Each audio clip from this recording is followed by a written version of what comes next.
फिक्र वैक्सीन से जुड़ी हुई।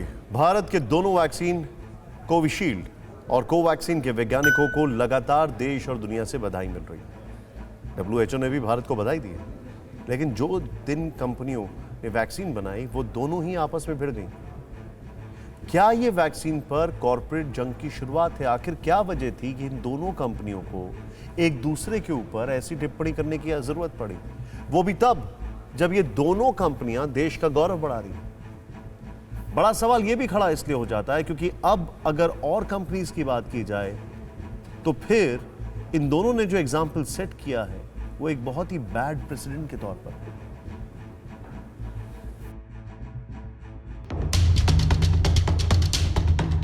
ये हैं भारत में कोरोना वैक्सीन के दो हीरो, सीरम इंस्टीट्यूट के सीईओ आदार पूनावाला और भारत बायोटेक के फाउंडर और चेयरमैन कृष्णा एल्ले। नए साल पर drugs controller general of India यानी DCGI ने सीरम इंस्टीट्यूट की कोविशील्ड और भारत बायोटेक की कोवैक्सीन को इमरजेंसी इस्तेमाल की मंजूरी दी, जिसके बाद वैक्सीन के दोनों ही हीरो आपस में भिड़ गए। शुरुआत सीरम इंस्टीट्यूट ने की। एक इंटरव्यू में सीरम इंस्टीट्यूट के सीईओ आदार पूनावाला ने कहा था कि अब तक सिर्फ फाइजर, मॉडर्ना और ऑक्सफोर्ड एस्ट्राजेनेका की वैक्सीन की प्रभाविकता साबित हुई है और बाकी सभी वैक्सीन सिर्फ पानी की तरह सुरक्षित हैं। जवाब में भारत बायोटेक के फाउंडर और चेयरमैन ने कहा, हम 200% ईमानदार क्लिनिकल ट्रायल करते हैं और उसके बाद हमें ऐसी प्रतिक्रिया मिलती है। अगर मैं गलत हूं तो मुझे बताएं। कुछ कंपनियां हमारी वैक्सीन को पानी की तरह बता रही हैं, मैं इससे इनकार करता हूं, हम वैज्ञानिक।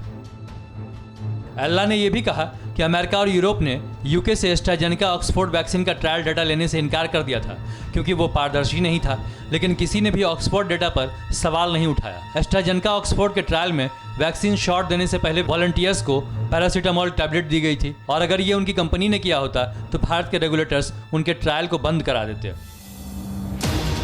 भारत बायोटेक के चेयरमैन एल्ला ने सीरम इंस्टीट्यूट पर यह सवाल उठाए कि सीरम इंस्टीट्यूट का कोई इम्यूनोजेनिसिटी डाटा नहीं है, फिर उन्हें लाइसेंस क्यों दिया गया?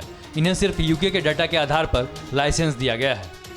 मतलब आदार पूनावाला के अटैक का भारत बायोटेक ने तथ्यों के साथ काउंटर अटैक किया, लेकिन यहाँ सवाल ये उठता है कि जब दोनों ही कंपनियां कोरोना वैक्सीन के लिए हीरो साबित हुई तो फिर सीरम इंस्टीट्यूट भारत बायोटेक को विलन साबित क्यों करना चाहता है? दोनों कंपनियों के आरोप प्रत्यारोप से दोनों की विश्वसनीयता पर सवाल भी उठने लगे। अब आपको वैक्सीन पर कॉर्पोरेट लड़ाई का सच बताते हैं। 3 जनवरी को सरकार ने सीरम इंस्टीट्यूट की वैक्सीन कोविशील्ड को इमरजेंसी इस्तेमाल की मंजूरी दी, जबकि भारत बायोटेक की कोवैक्सीन को बैकअप इस्तेमाल की मंजूरी मिली। मतलब इसका इस्तेमाल सिर्फ तभी होगा जब देश में बड़ी संख्या में लोगों को टीका लगाने के लिए अतिरिक्त खुराक की जरूरत हो। ऐसा इसलिए क्योंकि कोवैक्सीन का ट्रायल अभी तक तीसरे स्टेज में है और फरवरी-मार्च में इसका एफिकेसी डाटा भी आएगा। लेकिन चूंकि 2 फेज के ट्रायल में कोवैक्सीन काफ़ी सुरक्षित पाई गई है, इसीलिए इसे इमरजेंसी इस्तेमाल की मंजूरी दी गई। लेकिन कहते हैं ना, जब आप कुछ अच्छा करते हैं तो बुरा कहने वाले भी आसपास खड़े हो जाते हैं। ICMR बायोटेक की वैक्सीन के साथ भी कुछ ऐसा ही हुआ।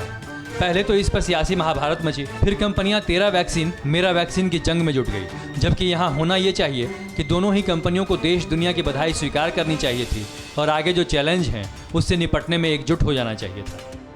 यहाँ आपको एक सच्चाई और बताते हैं कि सीरम इंस्टीट्यूट ने जो कोविशील्ड वैक्सीन बनाई है उसमें तकनीक ऑक्सफोर्ड और एस्ट्राजेनेका की है, जबकि भारत बायोटेक की कोवैक्सीन तकनीक से लेकर ट्रायल तक 100% भारतीय है।